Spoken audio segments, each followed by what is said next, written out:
Anderson heaving one down the sideline, and he's got Cass Allen over the top. Big side, down the sideline. Touchdown. His signature move and his signature performance. Allen, deep ball one more time. 58 yards this time. You're listening to the Bruin Bible. This is your host, Will Decker, bringing you UCLA football content all throughout the year for LA Football Network. What is up, Bruin Bible listeners? This is your host, Will Decker. We've got a very special sponsor to lead us off. We got BetOnline. BetOnline remains your number one source for all your baseball betting needs this season as it is officially opening day. Get analysis of every play, prop, and point at BetOnline. You'll find the latest odds, bracket contests, team matchups, and game trends at BetOnline as a whole. BetOnline is your baseball, basketball, football headquarters this season. Head to our website today and use our mobile device to sign up and receive your 50% welcome bonus on your first deposit. Be sure to use your promo code BELIEVE to receive your bonus pay. BetOnline, where the game starts. Now to the Bruin Bible. What is up, and welcome back to the Bruin Bible. We had to wait an extra couple of days just to make sure I got my man $100,000 to my right, Mr. Jamal Madney, in the house. We want to make sure we do this one together. We've got a really fun one on the horizon for you guys. We're going to be ranking, as spring ball has officially wrapped up for UCLA, our individual top 5 players that raise their stock the most. And it may not be, the Liatu Latus or, the guaranteed starters. It may be guys that were, on the bench last season and maybe taking that step up. Maybe it's a starter that can really elevate his status to, being an all-conference player. But before I get into the details of that, Madman, how the hell are you doing on this fine Saturday, man? Brother, so great to see you. It's Saturday. We were just talking a little bit offline. This is the first Saturday in so many weeks where there isn't UCLA practice. And, you and I grabbing our coffees in Westwood and getting out there, it's such a great ritual. And then following it up with a great meal at Barney's and hanging out in Westwood Village, talking basketball, all that great stuff. So definitely miss you today, my man, because, didn't have that. But then obviously concurrently, we're also, for our viewers out there, we're in a speaking strike. It's sort of a Gandhian speaking strike over the next 10 days, given the Lakers and the Warriors series. And obviously Will being a diehard Warriors fan and me being diehard Lakers. So that's also been not, it's been very sort of non-traditional in that sense. We drop a couple of texts here and there during the game, and then it's silence. It's the dark period, as they say in the aerospace proposal world. So we're waving our white flags for the people in this podcast because we have to make sure we get some good stuff out. But I mean, it is a very crazy time in the sports world, and it's fun to be talking about that. Speaking of crazy times, you went on Friday to the open practice, my man. What did you see on the final day? Did any of your opinions change? Did anything come out that you hadn't seen up to that point? Because we've been continually going all throughout spring camp.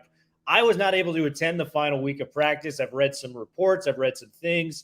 What did you see with your own 2 eyes out there, at the Wasserman football complex?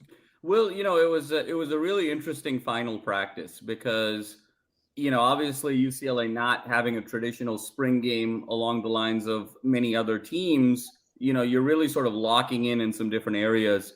And having said that, Chip, for the last half hour, 35 minutes of practice, really set up different situational football. And so it was sort of rep over rep. Okay, ball at the 45-yard line, 22 seconds to go, 1 timeout, you got to get the field goal. Or ball at the 30-yard line, no timeouts, 11 seconds, got to get the field goal. Or, 17-yard line, 3rd and goal, you have 2 plays, you got to get the touchdown. So very interesting kind of sequence of events over the last 35 minutes of practice where he really put together, I would say, between 15 and 20 different sort of situational reps. And a couple things really stood out there. One was the vast majority of those reps went to Garbers and Moore. There was a couple there with Martin and Schlee, but very clearly this was sort of a little bit of an evaluation of how these guys would do in more of a situational style. And I think what was really evident here, Will, is that Garbers, I think you and I both agree, has the greatest command of this offense. And that sort of reveals itself in 7-on-7, 11-on-11 drills, the different sort of schemes that, Chip has in practice of, go here, go there, and whatnot in these sort of structured settings. However, in that situational style over that 35-minute period where it is also about understanding the playbook, but you have to go make a play and your instincts and your poise has to sort of shine. Dante Moore clearly separated himself in that sequence. And so it was pretty obvious that when it's sort of instinctively as a playmaker in terms of individual skill, I would rate Dante Moore higher than Ethan Garbers even right now. And I think going into summer, the question really is going to be, will Dante Moore get enough of this playbook absorbed where it becomes innate, where it becomes intuitive, where he's not thinking about it? And it's going to be that rate of absorption, if you will, that is ultimately going to determine who the starting quarterback is going to be. If Chip feels that absorption rate is not as high, it's not as intuitive, I think Garbers is going to be the starter in the fall. If Moore really makes a jump in terms of adopting the playbook, I have a hard time believing Garbers is going to be able to fight him off in terms of being able to remain the starter moving forward. So that was sort of the one big takeaway. Second big takeaway, Will, is this team has everything that it needs to compete for a Pac-12 championship with one glaring weakness right now moving forward, and that is at the offensive line. And over the course of the last practice here, Will, repeatedly we saw situations where either it was false starts, the line was jittery, or they were just kind of getting overpowered in 7-on-7, 11-on-11 drills where the quarterbacks had either very little time or they had to sort of go to their first read as a result of a collapsing pocket. There was one play in particular, Will, a spectacular throw by Moore to Kyle Ford. And Kyle Ford laid out and dove and made an absolutely spectacular catch. And the whole team sort of came around to Kyle Ford and was, celebrating him. And it was really maybe the greatest single play that we saw over the last several weeks in practice, just in terms of like a Sports Center top 10 type of play. But what was lost even on that play is even in that situation, they had to double Latu off the edge. And so even in practice, it was a situation where hat on hat, it was very much of a challenge for the offensive line. And Holstage was there. DiGiorgio was there. And, obviously they're not 100%. They were sort of working their way back. But, now we got the addition of Wiley from Colorado. But having said that, I still think there's some room here. And so I think this team right now does not look like a championship Pac-12 offensive line. If we're being completely honest with ourselves, this is a mediocre offensive line in a Pac-12 at best. And I think that there's some ways to go. So really excited about the spring, concluding, and now this sort of summer workout and regiment, how to get these offensive linemen either a little bit bigger, a little bit stronger, and technique-wise, a little bit more center of gravity and base focused to be more sizable moving forward. And then I think, Will, the third takeaway is that Sturdivant and Ford have clearly sort of lapped the field from a wide receiver perspective. I think those two guys are going to be wide receivers 1 and 2. But every time I see Yankoff on the field, Will, he just is very impressive. And I think that so much conversation, obviously Carson Steele has gotten so much of the offseason hype, given he is the leading returning rusher in NCAA football. He was 9th last year. The top 8 rushers all declared for the draft. He is the returning guy. But when you just look rep over rep, man, Yankoff looks really good. And for my money right now, and I know this can be sort of a controversial statement, I think Yankoff is in a prime position to be RB2 moving forward in terms of this depth chart. Obviously, TJ Harden has things locked up as RB1. So those were kind of the big 3 takeaways from this last practice. Yeah, and just all great points being made. Offensive line, we got to add Kadir Kauna too. So we're going to have 2 guys coming in to the fall, which I think are going to be very big helps. Duke Clemens is great. I'm confident in Holstage. DiGiorgio, I think he's a solid, Pac-12 starter. I think that's his ceiling. He's very solid at what he does, and I think he'll only get better in year 2 as a starter. It's just we're just 1 or 2 guys away, and I think Kauna and Wiley can be one of those two that, takes us over the top. We just need a B- from that group, maybe even a C+, just to make sure that we are getting enough time for the quarterback and the run plays to develop. So that is an issue. It comes to the offense too, more definitely the higher ceiling. Like we've been saying it from the jump. There's throws and, arm angles and just ball placement that he can do that just not your average quarterback can do. But the number one thing I want out of my quarterback is to run the offense. You know what I mean? Like run it in an efficient way. And Garbers, we've seen this. I was ready the first day to put Colin Schlee over Ethan Garbers. If you just look at the drills, I don't care about arm strength. I don't care about any of that. Can you move the football? You know what I mean? And for right now, I think that's Garbers. Hey, Dante Moore is going to be there in summer ball. He's going to be learning the playbook left and right. He's going to be studying with Chip. He's going to be maybe developing with Jordan Palmer, one of these crazy quarterback coaches in the summer too, to only get better. And I think it's really going to be similar to that Michigan, kind of look that they had a couple of years ago where McCarthy was waiting in the wings, who, Mel Kiper put as a late first-round draft pick coming into this year. He's a 5-star talent, very credible source from the quarterback position. But Cade McNamara, he was the leader. He's the guy that they rallied around. He knew the offense the best. And I know it's tough because in this era, it feels like you have to choose which quarterback. This is going to be Chip's arguably toughest decision in his tenure at UCLA on who's going to be the guy going out there, because I know for a fact the team loves Ethan Garbers as well. You look at how the players respond to him, what he brings to the table leadership-wise. He's been there. He's formed relationships with these guys. It's going to be really fun to watch. And whoever Chip ends up deciding, I think will be the right choice. But, man, I was telling people, and if people didn't believe me, you're going to have to rip this away from Garbers because this man, his career is really on the line here, I think, for college football. And I'm just so impressed and proud with how he responded, because that is everything you want to see from a guy being tested and throwing his name out there. So all great points from practice. Madman, I think we got to get to the draft, man. I think it's time to pick our top 5 players that ranked and, came away from spring ball with their stock highly impressed. It was Steve Jobs, with Apple. It spiked downward when he left, and then he came back and he revived it. I want to see some of these stocks come into UCLA football. As always, I'm going to let you start, man. Who is the number one guy that you saw in spring ball that you go, man, this guy completely has improved. He's taken a step forward in these spring practices, and he's going to be a real contributor come the fall.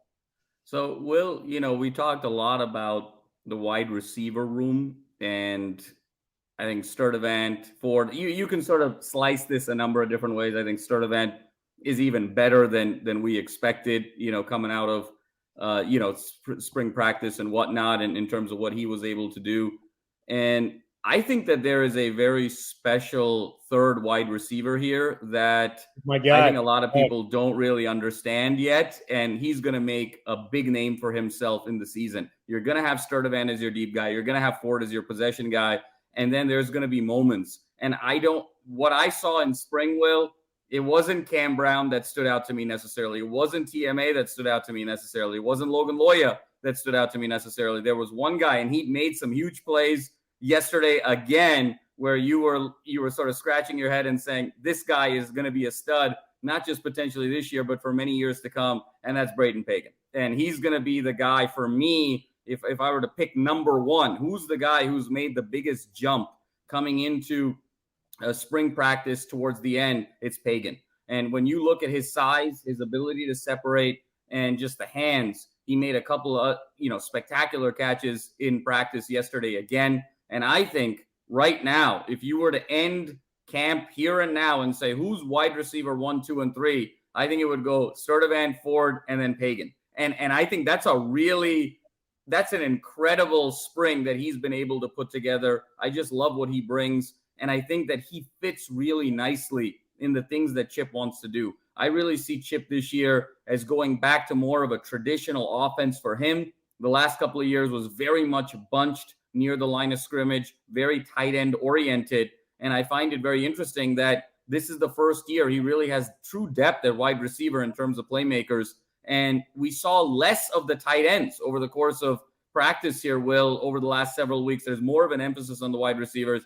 Pagan, to me, is just going to be a star in the making as wide receiver 3 moving forward. So he's my number 1 pick. Is up, Bruin Bible listeners. We have another advertisement for you. We are so lucky to be sponsored by the great people at Athletic Greens. I started taking Athletic Greens specifically because I was lacking energy, lacking focus throughout the day, and needed some special pick-me-up ingredients to make things happen in my life. Athletic Greens has done just that. I've become absolutely addicted to the process. It has over 75 high-quality vitamins, minerals, whole food source ingredients, probiotics, adaptogens to make your life easier by doing this during the day. I like to take it to start my mornings off. I like to do it before a workout. Makes you feel energized, focused, and just have a lot more energy throughout the day than I typically expected. But right now it's the time to reclaim your health and arm your immune system with convenient daily nutrition. It's just one scoop in a cup of water every single day. That's it. No need for a million different pills and supplements to look out for your health. To make it easy, Athletic Greens is going to give you a free 1-year supply of immune-supporting vitamin D and 5 free travel packs with your first purchase. All you have to do is visit athleticgreens.com/LAFB. Again, that is athleticgreens.com/LAFB to take ownership over your health and pick up the ultimate daily nutritional insurance. Athletic Greens, a game changer when it comes to your health and your focus and your mindset. Yeah, and he was a man among boys out there, 6'4", 195-pound wideout, and the speed. It's not like a big-bodied wide receiver, kind of like Ford, where he's quick, but I wouldn't necessarily categorize him as fast compared to what the receiver position is. Braden Pagan's one of the fastest receivers we have at 6'4", 195 pounds. And don't even get me started on the hands. This guy was routinely making one-handed catches in the drills, making plays. And, I went back and looked at this guy's recruiting profile, and it blows my mind that this guy was only a 3-star prospect at that size and speed caliber. He had some Ivy League offers, a couple Power 5 ones. Utah was probably his best offer outside of UCLA. And, wasn't checked out by any of the major schools on the West Coast outside of UCLA. So, this is a steal. And just knowing what Dante Moore is going to be bringing to the future, knowing that Braden Pagan's probably got 2 more years in the fold there for UCLA if everything goes well, this is going to be more to Pagan is going to be something that we're going to be hearing a lot of in UCLA, lore for years to come. So I'm really, really pumped at Braden Pagan. You actually stole one of my picks. So hats off to that, my man. But Braden Pagan, phenomenal first pick, man. I was routinely impressed with him, practice in, practice out from what we saw in spring ball. My first pick, and it's a guy that people know. He was a transfer in, but I'm going with Olufemi Oladejo. And I know it's a big name and, 91 tackles. I saw that. And, what he brought to the table for Cal last year. But the 2 things that really jumped off to me was the size. The size at 6'3", 250 pounds. He looks every part of that. Sometimes you can see a size and you go, that guy's a 5'11". He's not 6'2". That's like a raise in size. This guy looks 6'3", 250, all of it, just pure muscle out there in the football field, rangy.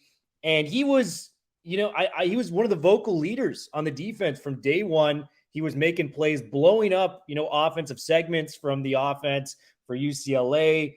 We knew about the 17 tackles against UCLA last year and the 91 tackles total.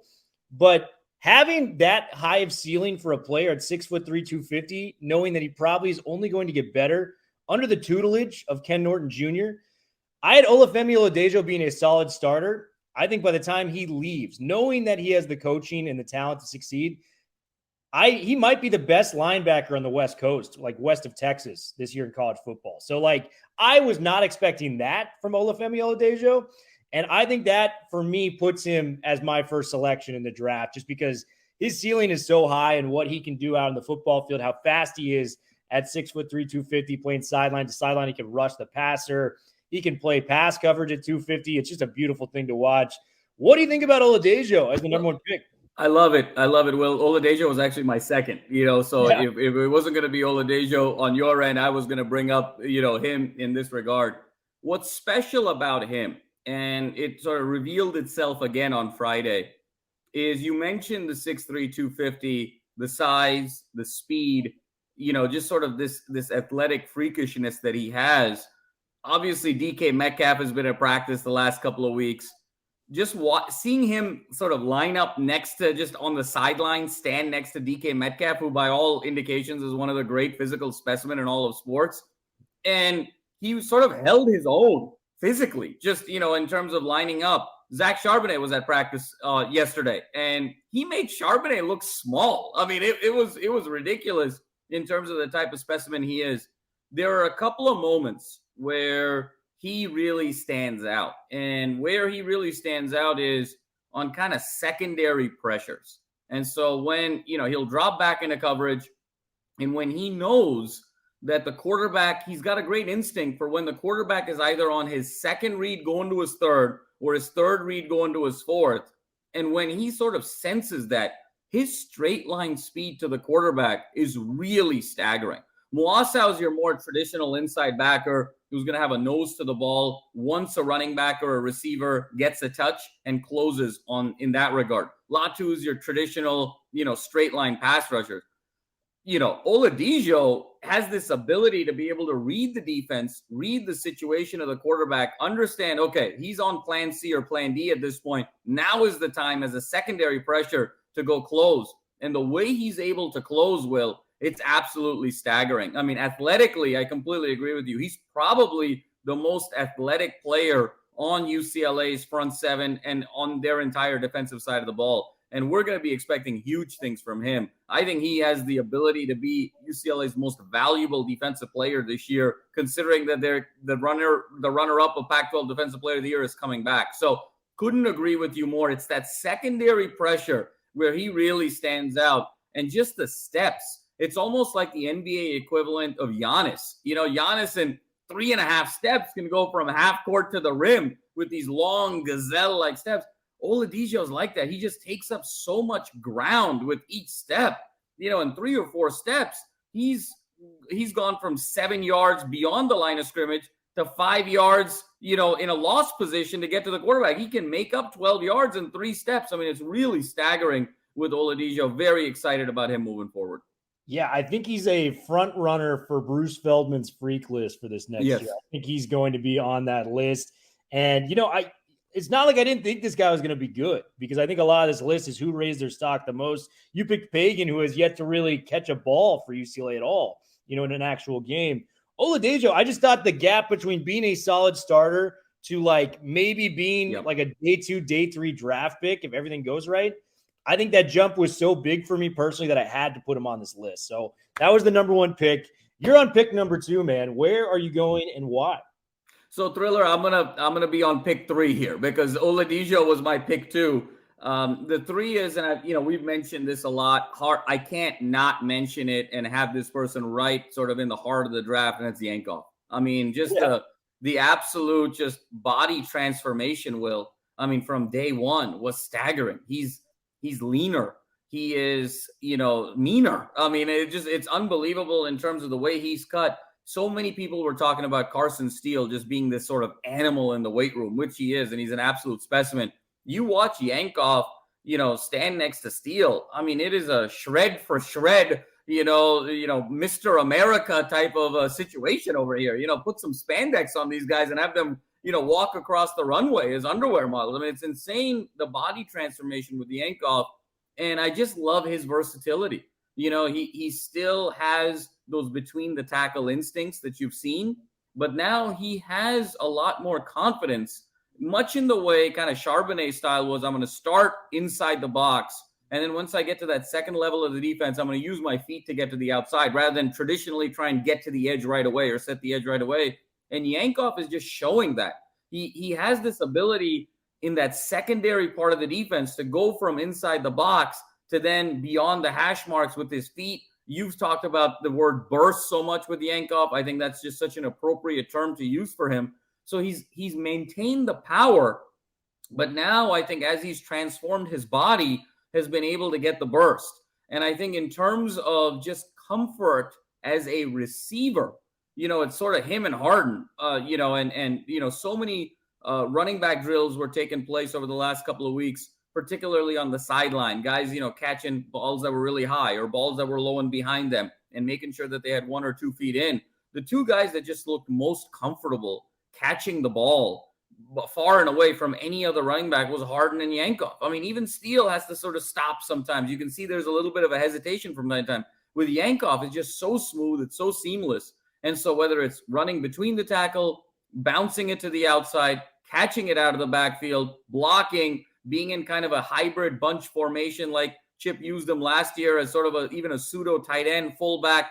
There's just so many different ways you can get him on the field. I just think that Yankov went from a guy who we were kind of talking about as the Darko Milicic of this team, as like the human cigar, for UCLA football, to a guy that I really believe in terms of gap closing when the fall starts. I think Yankov is going to be RB2 on this team, which is an incredible sort of statement to make considering where he was on the depth chart at the end of last season. Completely. And, I just want to take people through his journey of football. We've had such a great transfer from Washington and Latu. It's easy to forget that Yankov was a 4-star quarterback coming out of Idaho, went to Washington. Chris Peterson left. He eventually transferred down to UCLA. And they just kind of moved him all around. And, they put him at receiver. They put him at running back. He was an H-back for a little bit. And now you're kind of seeing him find his spot. And, I think it's so great to see somebody whose total identity has probably shifted within the college football landscape. When you're the 4-star quarterback, you're the big man on campus. So now you're a backup that, didn't really see playing time at all until 4 years on, playing on a football field, to now arguably being running back 2 in a Chip Kelly offense where, maybe one of the greatest running minds we've seen in the history of the sport.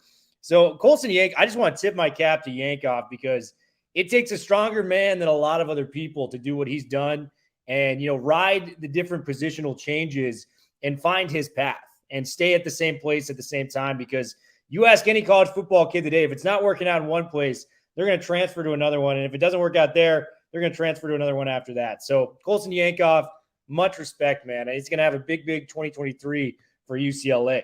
So we got 3 guys in, and I think you're going to like this pick. It's a guy that we've gotten pretty familiar with in spring ball. We talked to his dad, almost every practice we were there. And you're taking mine. We're on the same page. It's Alex Johnson, man. And he earned every bit of this position, being on this list in a lot of ways. There's something to be said about people that are always punctual in life, being 15 minutes early for a job interview, being 15 minutes early for a date, whatever it may be. Alex Johnson on a football field is always in the right place at the right time. And God forbid if he ever gets burned, he has underrated top-level speed that I don't think a lot of people know about. Like, this guy's a legit low 4.4 guy on the football field. And just time and time again, he was tested by, the barrage of quarterbacks we have in that quarterback room in the 7-on-7s and 11-on-11s, whether it was Garbers, Moore, Justin Martin, Schlee, even Chase Griffin got a couple reps in there. And it always seemed like Johnson was the most consistent performer in the defensive back group, being that slot corner for UCLA. Shout out to Alex's dad. He's a great dude. We would talk to him, mostly like throughout the entire practice. It was just always good to hear his perspectives on what was moving forward for UCLA. But Alex Johnson, man, like, he has been here the entire Chip Kelly era. I don't think people know this is his 6th year in the UCLA football program. And I think this is the year he's going to pop. I think he's going to be very, very credible in the defensive back room. And I think he's right there neck and neck with Davies on who I feel most confident about in performing and throwing out there in one-on-one matchups. What do you think about Alex Johnson being that pick? I love it, Will. And that was going to be my number 4 guy. So it's great. Great minds think alike, or fools seldom differ, as my father would say. But, we're in it together here, brother. I completely agree with you. And even on Friday, what's so fascinating, Will, is nobody has been able to cover Sturdivant all spring. I mean, not even sort of within 2 yards of him. I mean, it's sort of been ridiculous, just the separation that Sturdivant has gotten basically on every rep for the last 6 weeks until Friday. And Alex Johnson was the only guy over the last 6 weeks that was able to make life difficult for J. Michael Sturdivant. And there were a couple of plays. There was an outside route, an out route that Sturdivant was running. Johnson broke it up. There was another situation where it was a ball in the flat. Johnson, from his slot position, came and closed. Another position where, again, with Sturdivant, he was sort of battling, forced and incomplete. I just love he's long, and it's one of those things where he's long and he's fast, and he's sort of in a place right now where you can see the technique is really building. I think he has been someone, Alex Johnson, because he's so physically gifted in terms of speed, in terms of length, that sometimes you just overly rely on that because other guys are not equipped to sort of handle those two dimensions of athleticism. I think he's taking that next step now to say, okay, that third dimension has to be my technique, my focus on my craft. And I really love what Alex Johnson has done this spring. And I think he's going to make a huge jump because, truth be told, Will, I'm not seeing a lot of separation in the secondary. I think you and I have been waiting for Kirkwood to sort of take that room over and just be that guy. And he's had moments. He's had flashes. There was a practice, obviously, where he had a couple of picks. He's also kind of gotten burnt a little bit. It's been up and down. But I don't know if there's truly a definitive DB1 right now in the room. I think there's a bunch of guys that are playing really hard, really well, competing extremely strongly. But I think Alex Johnson has every bit the opportunity to be one of the top 2 DBs in this room and make his way all the way to starter for opening day. I think that room is that wide open, and I think Alex Johnson is that physically gifted. And now it seems like his mind is right in terms of just focusing on ball and having his technique in front of him. And I know it's something that his dad is very excited about. It continues to sort of emphasize. And what I love about, the Johnson family as well, Will, and we have to mention this, Alex now, his master's degree in master's in organizational leadership at UCLA. He's classmates with Chase Griffin. So, he's just such a well-rounded kid from a great family and really excited to see what Alex Johnson can do. But I think the combination of Johnson kind of taking that next step, along with no one really separating in that secondary room, I think is creating a massive opportunity here. Yeah, and it's a thrilling thing to see Alex Johnson come up. A walk-on, too, which I don't think a lot of people remember. So, Johnson, I am stoked on him, and I think he's going to have a massive 2023 for UCLA. Give me your next pick, my man. I'm interested to see where we go from this point in the draft. Yeah, brother. I think, it's interesting here because I think there's a couple of different ways to go with this. Obviously, there's questions about the offensive line. I don't think necessarily a tight end really made a step. And I think there's sort of, I think that's kind of symptomatic of Chip. I think just that receiver room being so deep. It's about 8 deep. This is the best that he's had. We've talked about Yankel. We've talked about Steele. I think Atkins is going to be a very strong RB4 in goal line situations, 3rd and 1, 4th and 1. I think he's going to be a specialist back there. We've talked a lot about, obviously, the Moore Garber situation. I think Justin Martin and Schlee have shown flashes, and I think there's kind of a clear hierarchy there. We've talked a lot, about the linebackers and the stars. We've talked about the secondary. The guy, to me, Will, who's making that next jump from really good player to bona fide star, and I know this is one of your guys as well, is Toya. Oh, no. Yeah, I know you're going someplace. It's Toya. Yep. And, when you look at the way he is just eating up space, even yesterday, and the way he's sort of shedding those interior offensive linemen and constantly generating pressure in the backfield and stuffing those runs at the point of attack. And, it's at the point where you have to have a guy and a half on him. And I think that he's lost a little bit of weight, which has allowed him to sort of get that first step, really that burst. I think with Toya, he was always a great run stopper. He always had great instincts, but sometimes off the line, off the ball, it was a little slower than it could have been. You can tell he's been in the weight room. You can tell he's been doing a lot of cardio because his stamina and just his ability to get that first step, that explosive burst, it's just different this year. And I think he's going to be the anchor of that interior defensive line when you've got the Latus and you've got the Murphy twins really focused on pass rush and whatnot. Toya being that anchor to sort of clog up the middle, but also find a way in certain situations to get to the quarterback, I think is going to be the real game changer to get these offenses behind schedule and behind the chain. So for me, Jay Toya has really taken a big jump. Yeah, no, he was one of my picks. And, I had him picked as kind of the most underrated guy when we did our, most underrated players going into the 2023 season. He was the guy that I came out as number 1. And we saw that jump in camp. We saw the bowl game, 10 total tackles against Pittsburgh, generated a lot of pressures, did some great things in that game.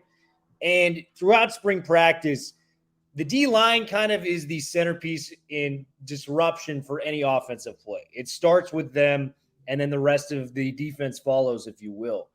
Toya was consistently double-teamed throughout spring ball and was still making a difference, which is a scary thing. He's a 6'3", 325-pound specialist in the defensive tackle spot.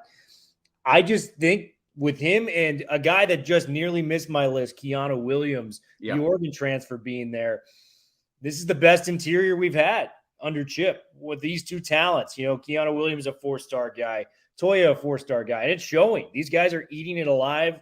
Keanu Williams, tipped some passes at the line of scrimmage to force interceptions, was blowing up some of these offensive line plays.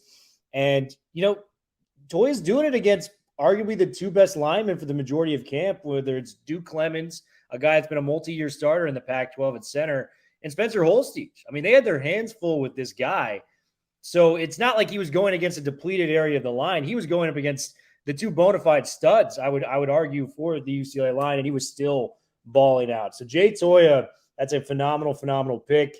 That was going to be my third pick. So we got Toya. Great minds think alike, Madman.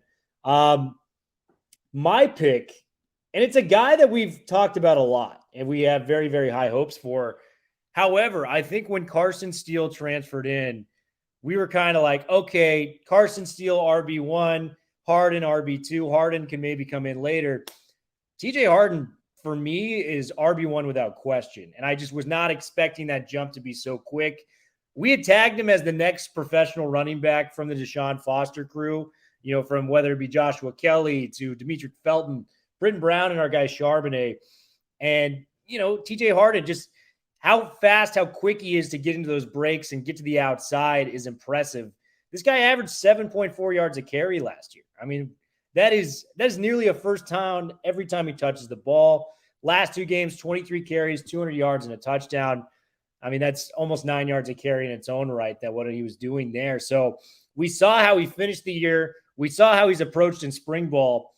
And I'm ready to make a big proclamation. I think he's going to be second team all Pac-12 as a sophomore, only behind the running back from Oregon. I think his name is Bucky something, but Bucky, whatever his name is. But I just leap and dent. Yeah. yeah, exactly. Yeah. For our Red Sox fans. In the chat. Yeah. So I just believe Harden to be that guy. And he just took a step forward that only strengthens my feeling of this guy's going to be a pro. Like, I have no doubts in my mind. And just one more thing before I send it over to you.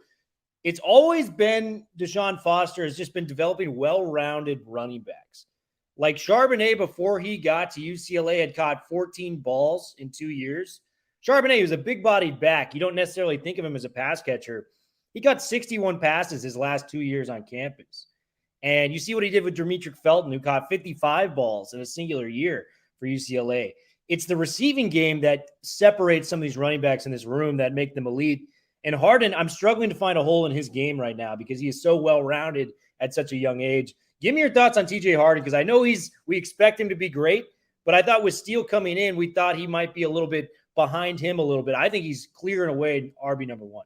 No, I completely agree with you, Will. And Harden is the first guy in this Deshaun Foster era of and lineage of running backs that is most like Deshaun Foster.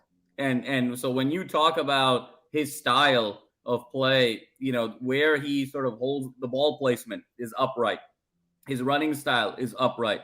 He's so smooth, always falling forward. The first guy's always going to miss for some reason, because not necessarily because he's bulldozing guys over, but he's just so technically sound in terms of posture, ball placement, balance, center of gravity, that the first guy is always just going to sort of shed off of him. And then he's just so smooth, Will. Very few running backs are as confident vertically as they are laterally. Most guys are, what are you trained? It's one cut and go, right? Find the one seam, put your cleats in the ground, and then explode. It's that next level where you're just as comfortable vertically as you are horizontally that really separates prospects to be kind of that next level of great player and potentially get to the NFL. And Harden is that. Whether whether he's got to sort of sidestep with his feet initially in the run or whether he does it after a couple of steps, he's just so comfortable. It's almost like a game of hopscotch out there sometimes with him, where it's, he's just so comfortable with either foot and either direction that it just opens up this incredible versatility. And he's just so smooth. He's almost the prototypical Chip running back in terms of size, speed, situation, and then just overall just stylistic play as a running back. And then, of course, the element that, you bring to the table, love the stats about Charbonnet and Felton, is the receiving out of the backfield. And what we've seen in spring ball is just how comfortable he is. And you and I have sort of talked about this, where some guys have to completely turn their body around and face the quarterback completely to be able to make a reception. Harden, on the other hand, only turns his body to sort of the side like a receiver, because he's already sort of thinking about that first foot in terms of a yards after catch situation to make it a bigger play. Now, he's still got his eyes on the ball, so he's still tactically doing exactly the right thing, but he's just so comfortable with his body that he kind of treats himself more as a natural receiver out of the backfield than just a running back who happens to catch balls out of the backfield. So you put all of that together, absolutely. Harden, I think, in terms of biggest jump, not just in terms of spring, Will, but think about the last 10 months. The first time we saw Harden on the field was in the season opener last year when, or the third game, I should say, last year, when Charbonnet, had a seat against, we were playing an FCS opponent, and we saw Harden in the fourth quarter. It was a little bit of a rainy game. He had that sweep to the left for a touchdown, and everyone in the press box was like, who is this kid? This kid is so smooth. And at that point, he was probably 7th or 8th on the depth chart at running back. And now here we are, 10 months later, going from a guy who's 7th on the depth chart to being far and away RB1. So when you talk about that body of work, I mean, absolutely staggering. It's going to be a huge year for Harden. I expect him to cross 1,000 yards this year. And really, I think you're spot on that he's going to really make a run for all conference, one of these teams, all conference, given how it's going to play out. And you basically alluded to it. He always makes the first guy miss somehow. I'm going to quote from Deshaun Foster, a tweet that he posted in spring ball. Running backs, if you are elite, and only if you are elite, you will make the first man miss no matter what. So coming from our guy, Deshaun Foster, I've gotten through all my players that I've listed. Thriller, in the words of Anchorman, right? 65% of the time you got to make the first guy miss 100% of the time. So exactly. This is what TJ Harden does, which is just so exciting to watch, man. I'm pumped for a full year of TJ Harden at the helm in the running back room. Do you have any other guys left on the list, Matt? Thriller, those are my 5 as well. We went through it. I think I got through 5, and then you were still at 3 because there was so much overlap. So I'm really excited about where these guys are making the jump. And I think one guy will kind of the wild card of someone who I think made a significant jump in the spring was D'Anton Lynn. And when you just look at the practice, you look at the level of energy, you look at the level of aggressiveness and tenacity, you look at the pace, you look at the attitude. It feels like a very different defensive culture this year than in the last 4 or 5 years under Chip with McGovern and Ozanero. There is a youthfulness, there is a vibrancy, there's an energy, and there's a feeling of competition at every position right now. It really kind of reminds me of, I think Ken Norton Jr. has brought some Pete Carroll-ish philosophies over where you got to compete for every position. And I think D'Anton Lynn has really taken that to the next level. And so I'm really excited about how this defense is going to perform this year, because I think coach and player are more related and relatable than they've ever been in the Kelly era. And I think that's going to translate into some resounding success.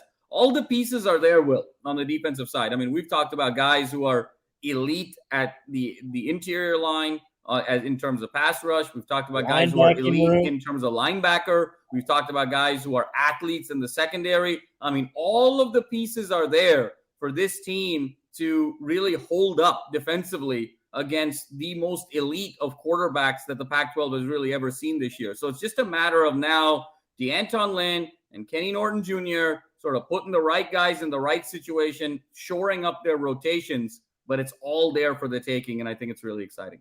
Yeah, a couple guys that almost made the list. I referenced Keanu Williams earlier. I really liked what I saw from Kamari Ramsey. I think he looks really good at safety, and I think with a full, fall practice with him, I think he's going to be the starting strong safety next to Jordan Anderson from Bowling Green, the transfer there that made some plays. And the guy that unfortunately got injured that I was very high on, TMA, looked amazing the first two practices. It was good to see him out there at the end. But those first two practices, he was not on the level of Sturdivant or Ford, but he looked like the third best receiver those days. So tough for him to miss the spring ball, but those were some of the other guys we were leaning towards. Madman, any parting thoughts before we cap this Bruin Bible and spring ball itself? Well, Will, it's hard to believe now that we're already in May, and the first game is a little over 100 days away. We're probably at about 118 days now. So I think it's going to be really exciting to see how some of these guys now, with the sample that they have received from these last 6 weeks, how do they take it to the next level? Obviously, all eyes are on the quarterback situation and what that pecking order is going to look like. I think in terms of the defensive back room now, I think everyone's kind of seen what they can do. How can they take it to the next level? I think who's going to be sort of emerging as true wide receiver 3, because I think Sturdivant and Ford have really separated. So who's going to really sort of approach that? And then who's going to come in for that backup running back spot? And then I think overall, the offensive line, how do we get a little bit more girth on these guys? Because one of the things, Will, I think that I'm going to be really looking for over the next 90 days is a lot of our linemen, 6'4", 6'5", but they're 275, 270. They're a little skinny in the hips. I was telling Alex Johnson's dad and I were having a conversation about this yesterday.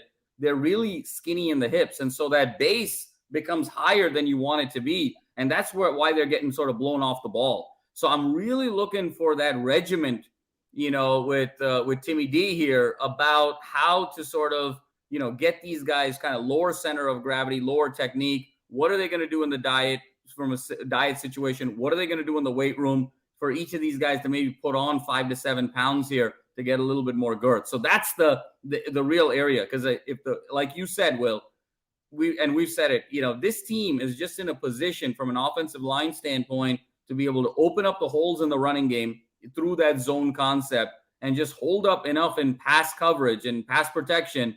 The sky is the limit for this offense, and this team is going to be right there with the USCs and the 2 Oregon schools and the Washingtons for a Pac-12 championship berth. It's time to believe, UCLA fans, in what we can achieve in 2023, our last year in the Pac. Make sure you guys are liking and subscribing to the UCLA LAFB channel. Big things coming your guys' way all off season. We're going to have a slew of guests, maybe some current and former players coming on. So stay tuned for that. And thank you guys for listening as always. Bruin Bible, we are officially